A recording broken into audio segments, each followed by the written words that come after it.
As the golden sun rose over the rugged red cliffs of Mbale, the land breathed in silence. A thick, milky mist rolled through narrow earthen paths, curling around huts made of straw and clay like protective arms of ancestors long gone. Mbale wasn't just a village, it was a living memory etched into the highlands of Africa, where even the stones whispered stories. This morning was no ordinary dawn, it was the beginning of a truth long buried beneath the soil. 17-year-old Ariya gasped awake, sweat clinging to her brow, her breath sharp and panicked. The dream was back, 3 dark stones surrounded by fog, whispering her name with voices that did not belong to the living. For months now, the same vision haunted her sleep, growing louder and more urgent with each visit. Her heart knew the dreams weren't just figments of the night. They were a call. Inside their small hut, heavy with the scent of herbs and burning wood, Ariya sat across from her grandmother, Mama Dina, the village herbalist. The elder's eyes were cloudy with age, yet her ears caught every unspoken word. "I saw them again," Ariya whispered. Mama Dina stiffened. She knew the stones. She feared them. And she had sworn never to speak of them again. Ariya's mind spiraled into the memory the dream had gifted her, a sky soaked in crimson, her mother's voice echoing in agony, her father on his knees before masked elders. The vision was fragmented, like broken glass, yet vivid. Fire consumed the trees. A baby cried in the distance. And then, silence, until 3 stones pulsed beneath her feet. They called it the River of Bones, a winding stream laced with white, sun-bleached remains of animals and maybe more. No one crossed it. No one dared. But that night, beneath a fractured moon, Ariya's feet carried her forward. The fog thickened. Branches reached like claws. But the stones were near. She could feel them humming in her chest. It stood at the edge of the world, a colossal fig tree with roots like sleeping serpents, guarding 3 stones arranged in a perfect triangle. The stones were slick with dew, their surfaces pulsing faintly. As Ariya stepped into the triangle, the air grew still. And then, the first whisper came. "You are the flame. Daughter of fire." The moment her fingers brushed the 3rd stone, a surge of memory slammed into her like a wave. She screamed but no sound escaped. She saw her mother hiding scrolls, her father bleeding from the mouth, her name being spoken in secret chambers. A curse had been etched, not just into her blood, but into the very land of Mbale. Her knees buckled. Her body hit the earth. Above her, the stones shone red, then cracked in unison with a blinding light. The fig tree trembled. Something ancient had awakened. As she drifted into unconsciousness, a final whisper echoed in her ears, "You have broken the seal." In the days that followed, the village grew uneasy. Chickens laid blackened eggs. Shadows moved where no people walked. Children spoke in riddles they had never learned. The drums played at night, low, mournful rhythms without drummers. Mbale was unraveling. The ancestors stirred. The curse had bled back into the soil. Shaken but certain, Ariya told Mama Dina everything. The vision. The voices. The stones. The elder's face sank with grief. She confessed, Ariya's mother was a seer who foresaw the destruction of Mbale, and was silenced for it. Her father tried to protect the truth. Both paid the price. And now, it was Ariya's burden to bear. At the edge of the river, Ariya encountered Lemu, an albino boy shunned by the villagers, but wise beyond his years. He saw things others missed. He heard the trees speak. "The stones chose you," he said simply, "but they don't just give. They demand." From that moment, Lemu never left her side.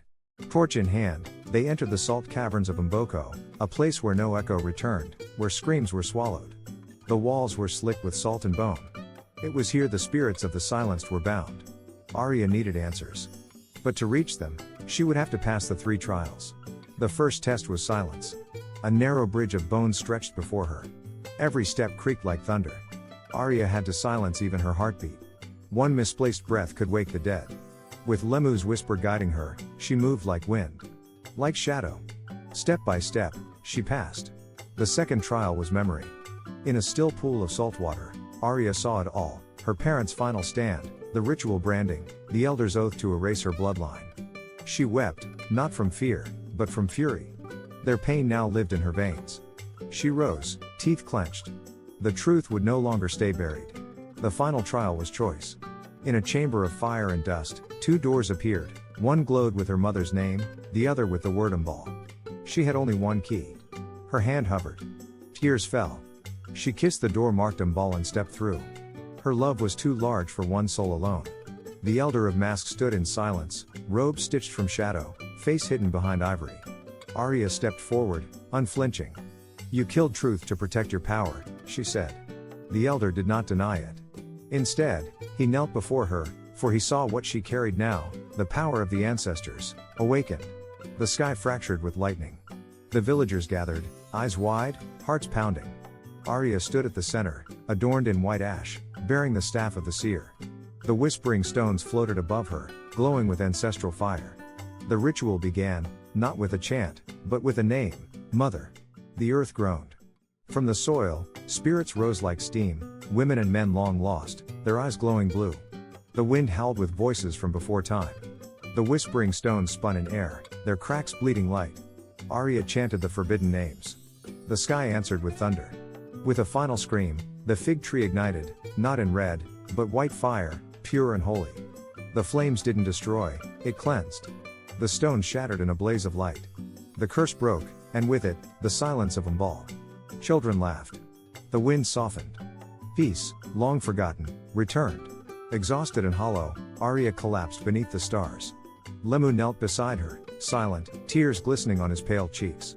He did not speak. He didn't need to. She had done what none before her dared. She had remembered. And in doing so, she had healed. When dawn came, it felt like the first morning of the world. The air was light. Birds sang songs they hadn't sung in years. Even Mama Dina opened her eyes. And saw. The people gathered at the ashes of the fig tree, where something small and green now grew. A single seedling sprouted from the charred earth, its leaves shimmering faintly, as though it remembered every soul that had once wept beneath its branches. It pulsed softly. The ancestors were watching. And they were pleased. At sunset, the villagers crowned Ariya with a ring of fig leaves and bone.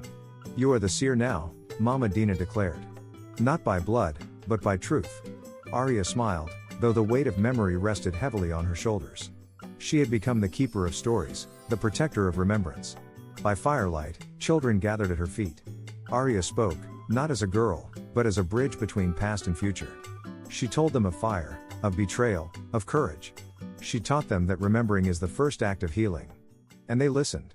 And now, when the stars shine over Mbale and the fig tree's seedling sways in the breeze, the village sleeps unafraid. The whispering stones are gone, but their truth remains, carried in the breath of Ariya, the girl who remembered, the girl who healed. Memory, after all, is eternal.